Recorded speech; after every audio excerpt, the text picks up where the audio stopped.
पुलवामा हमले की आज चौथी बरसी है, जिस पर कांग्रेस के वरिष्ठ नेता और मध्य प्रदेश के पूर्व सीएम दिग्विजय सिंह ने ट्वीट किया है।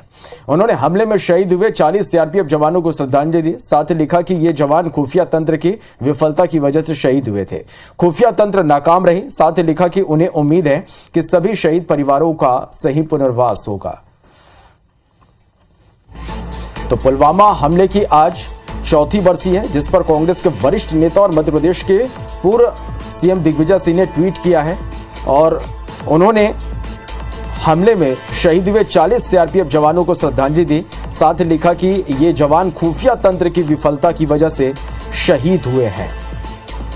तो आज पुलवामा हमले की बरसी है और इस पर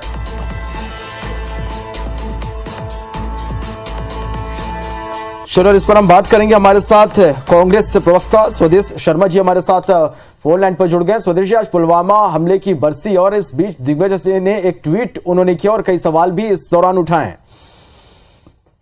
ये पुलवामा में शहीद हुए अमर शहीदों को हम श्रद्धांजलि अर्पित करते हुए ये बिल्कुल सही बात है कि जब भी कभी कोई बाहरी आक्रमण होता है, हमला होता है, तो सरकार की इंटेलिजेंस जो है वो निश्चित रूप से कमजोर होती है, खुफिया तंत्र कमजोर होता है, उनको पता नहीं होता है, इसीलिए इस तरह की घटनाओं को अंजाम दिया जा सकता है। तो अगर किसी ने सवाल खड़ा किया तो हम देश के नागरिक हैं, नागरिक होने के नाते ये तो बिल्कुल सच बात है और सरकार को भी स्वीकारना चाहिए कहीं ना कहीं उनका इंटेलिजेंस का फेल्योर रहा, वरना इतने हमारे जवान शहीद कैसे हो जाते।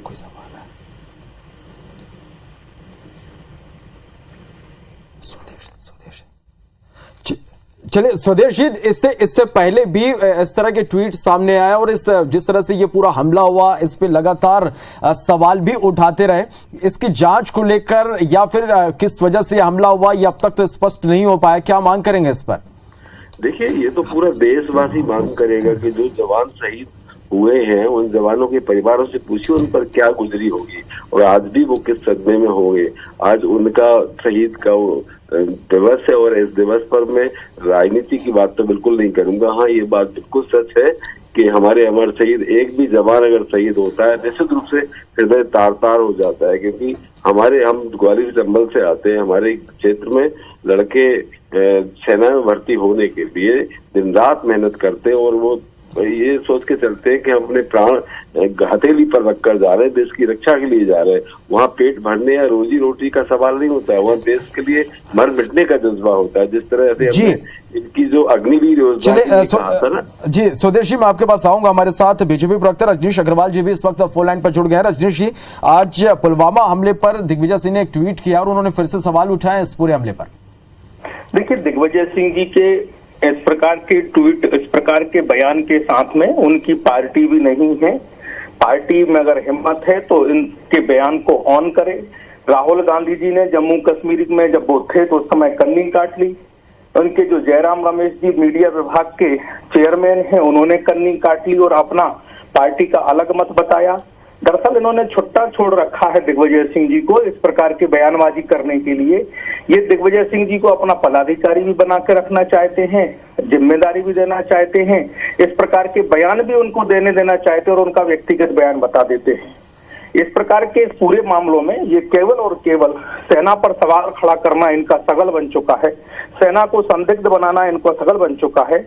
जिस सेना की इंटेलिजेंस, जिस सेना का शौर्य, जिस सेना का साहस, जिस सेना के कारण भारत का गौरवगान दुनिया में हो रहा है, उस सेना की इंटेलिजेंस पर सवाल खड़ा करना, उस सेना के साहस पर सवाल खड़ा करना, यानी कि सेना की इंटेलिजेंस कमजोर थी और सेना के ही जवान मारे गए, ये सेना पर ही सवाल खड़ा कर दिया। चाहे वो सर्जिकल स्ट्राइक हो, चाहे वो एयर स्ट्राइक हो, हर बार ये सेना के साहस, सेना के शौर्य, सेना के इंटेलिजेंस, सेना के सम्मान पर सवाल खड़ा करते हैं। ये जब जब देश गौरव का गान करता है तब तब इनको उल्टे बाजे बजाना लगातार जारी करना पड़ता है। इनके पीछे कौन है, किसके साथ खड़े हैं, किन लोगों के साथ खड़े हैं? और मैं फिर कहता हूँ, कांग्रेस में हिम्मत है, राहुल गांधी जी और खड़गे जी में हिम्मत है तो दिग्विजय सिंह जी के बयान को ऑन करें। जी, हमारे साथ स्वदेश जी भी बने हुए। स्वदेश जी, क्या कहेंगे इस पर? देखिए, हमारे विद्वान प्रवक्ता ने शुद्ध राजनीतिक बात कही है। आज शहीदों का दिवस है और इसमें हम उनको नमन करते हैं और हृदय हमारा दिल से दुखी है। तो आज उनकी अगर मौत हुई हो, जिस मौत पर हमने अगर ये सवाल तो बनता है, देशवासी जानना चाहते हैं कि इतना इंटेलिजेंस ब्यूरो इनका कैसे कमजोर हो गया। सेना पर सवाल नहीं है, ये सरकार पर सवाल है। ये सेना पर सेना का होता है, सेना के इंटेलिजेंस का मामला है, कोशिश कर रहे हैं। इंटेलिजेंस देश जानता है बीजेपी के लोग नहीं घर का लड़का जवान शहीद होता है, उसकी आत्मा से पूछो, आप बताइए, पूछिए साहब, उस पर क्या गुजरती है उसका बेटा। चलिए, हमारे पास वक्त कम है, लेकिन आप दोनों ने अपनी प्रतिक्रिया दी, इसके लिए आप दोनों का ही बहुत बहुत शुक्रिया।